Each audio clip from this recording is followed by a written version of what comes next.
Kemi lived in a face-me-I-face-you compound where the walls sweated heat and shame.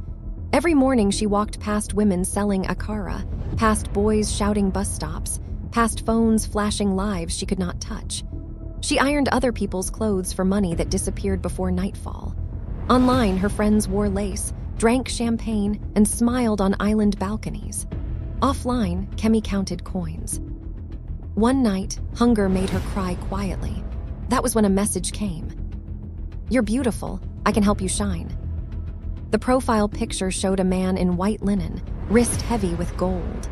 He promised fast money, photo shoots, a flat near the water. All she had to do was be obedient. They met at a quiet cafe. His perfume was sweet, almost rotten. When he smiled, the air felt cold. He spoke of connections, of sponsors, of girls who rose quickly. Kemi followed him to a black car that smelled of damp leaves. As they drove, the city noise fell away until even the horn of a distant bus sounded swallowed. The house on the island had locked doors and thick curtains. Inside, the silence pressed on her ears. He poured her a drink. It tasted bitter, like burnt herbs. He told her to remove her shoes. The floor was cold. "Nothing is free," he said. "Sign with your blood." She laughed nervously. He did not. He pricked her finger. The drop fell on a bowl carved with symbols.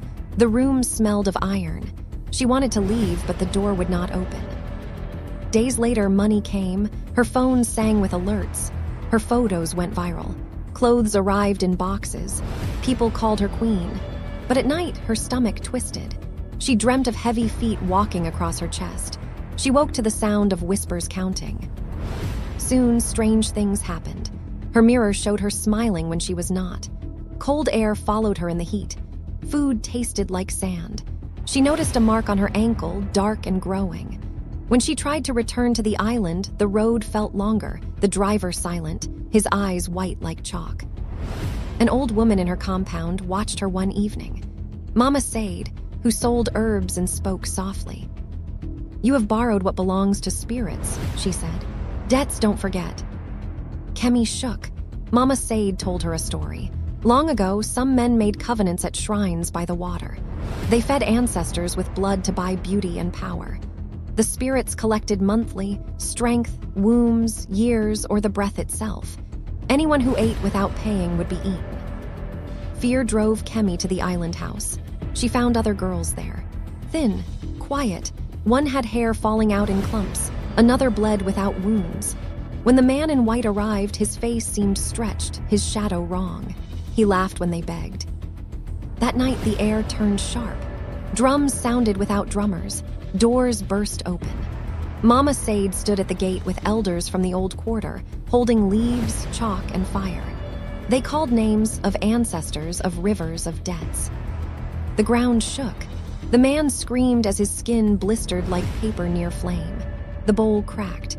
A smell of rot filled the house. The girls collapsed, coughing up black water. Outside, neighbors gathered, phones raised. The truth spilled live, unstoppable. By morning, the island house was empty. The man in white was found by the water, shriveled, eyes open, mouth full of sand. The accounts froze. The pictures faded. The likes turned to silence. Kemi survived, but she paid. Her ankle mark burned and then healed, leaving a scar. She sold her clothes. She returned money she could. She sat with Mama Said and learned patience like prayer.